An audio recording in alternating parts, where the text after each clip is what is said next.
Drama serial सियानी में आज की एपिसोड में बीजान का इंतकाल हो जाता है और नसरीन आरा बहुत ही ड्रामा करती है। वो वहाँ पे शोर मचा देती है कि बीजान आप कैसे चली गई, आप हमें खिदमत का मौका तो देती है, हमने तो अभी तक आपकी कोई खिदमत से इस तरह से की ही नहीं थी, अब मैं कैसे रहूँगी। मैं सुबह सुबह बीजान की आवाज़ आती थी चाय का कप पकड़ा दो और मैं उनको चाय देती थी, तो वो मुझे बड़ी दुआएं देती थी। अब मैं किसको चाय दूँगी और दुआएं मुझे कौन देगा, हमारे घर से बरकत उठ गई है। वो बड़े ड्रामे लगाती हैं, फिर जाके उजाला को बहुत प्यार करती हैं, फिर उसके बाद किरण के पास जाके बैठ जाती हैं और किरण को हौसला देना शुरू कर देती है। किरण भी बहुत ड्रामेबाजी करती है, कहती है कि मेरा दिल घबरा रहा है, मुझे यहाँ से लेके अंदर चली जाए, मेरा दिल फट जाएगा। उसकी मम्मा किरण को उठा के अंदर ले जाती हैं और कहती हैं कि इधर बैठो। उसे कहती हैं और अपनी बहू कहती है इसे कुछ खाने के लिए लेके आओ, मेरी बेटी सुबह से भूखी है। और साथ ही ज़रबाब को कोसना शुरू कर देती हैं कि सब कुछ ज़रबाब की वजह से हुआ है, उसका गम मेरी बीजान को ले गया है। तो वहाँ बाहर ज़रबाब की मम्मा खड़ी होती हैं और पूछती हैं कि किरण को क्या हुआ है, तो वो बताती हैं कि किरण की तो हालत ऐसी ही है, जब से ज़रबाब ने छोड़ा है, ज़रबाब की ज़िद ने मेरी बेटी को कहीं का नहीं छोड़ा, ये इस हालत में कर दिया है। मेरी बेटी सारा दिन रात रोती रहती है, 3 दिन से बुखार में मुब्तला है। मैं बख्तियार को बुलाती हूँ कि इसको डॉक्टर के पास ले जाए, टैक्सी लेकर आए। तो ज़रबाब की मम्मा कहती है, मैं ज़रबाब को कहती हूँ वो गाड़ी निकाले इसको ले जाए। उसकी मम्मा कहती है कि नहीं नहीं, हमें आपका ये एहसान नहीं चाहिए, आपने जो मेरी बेटी की हालत कर दी है हमारे लिए यही काफ़ी है।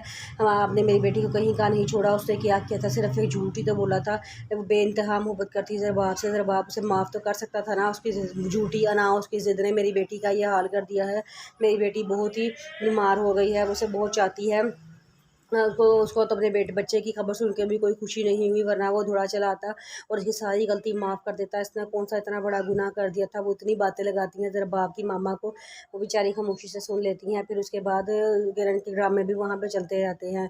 फिर ज़रबाब की मामा घर वापस आ जाती हैं, आगे पापा भी वहाँ होते हैं। वो ज़रबाब से कहते हैं कि बेटा अगर तुम चाहो तो अपनी बीवी को बना के घर वापस ले आ सकते हो, क्योंकि हम नहीं चाहते कि धोखेबाज झूठे लोगों के घरों में हमारे बच्चे की परवरिश हो। हम चाहते हैं कि हमारे बच्चे की परवरिश हमारे सामने हो। तो उसकी मम्मा कहती हैं तुम मुझसे बना के घर ले आओ, लेकिन मैं उसे बहू कभी भी तस्लीम नहीं करूँगी। तुम मुझसे ये उम्मीद ना रखना कि मैं उसको अपनी बहू कहूँगी, वो सिर्फ तुम्हारी बीवी और तुम्हारे बच्चे की माँ होगी। ज़रबाब कहता है मुझे थोड़ा टाइम दे देंगे, सब कुछ करना इतना मेरे लिए आसान नहीं है। फिर उसके बाद किरण कहती है कि मेरी दोस्त है जो ज़रबाब का चड्डी फ्रेंड है, मैं उसे कहती हूँ कि ज़रबाब को मनाए, ज़रबाब मुझे माफ़ कर दे।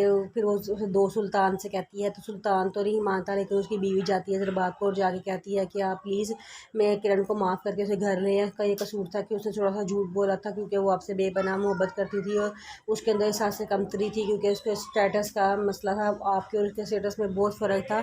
वो आपसे बेपनाह मोहब्बत करती थी, वो इसलिए वो चाहती थी कि कहीं ये ना हो आपसे नज़रअंदाज कर दे, इसलिए उसकी जो 1.5 करोड़ की कमेटी निकली थी वो उसे सारी आप पे लगा दी थी, सिर्फ इसलिए कि वो आपको हासिल कर सके। आप उसे माफ़ कर दें, उसे सच्चे दिल से आपसे मोहब्बत करती है। ज़रबाब कहता है मैं इतनी आसानी से उसको माफ़ नहीं करूँगा, उसको माफ़ कर तो दूँगा लेकिन आहिस्ता आहिस्ता माफ़ करूँगा, ताकि वो आइंदा कभी किसी को धोखा देने के बारे में मत सोचे।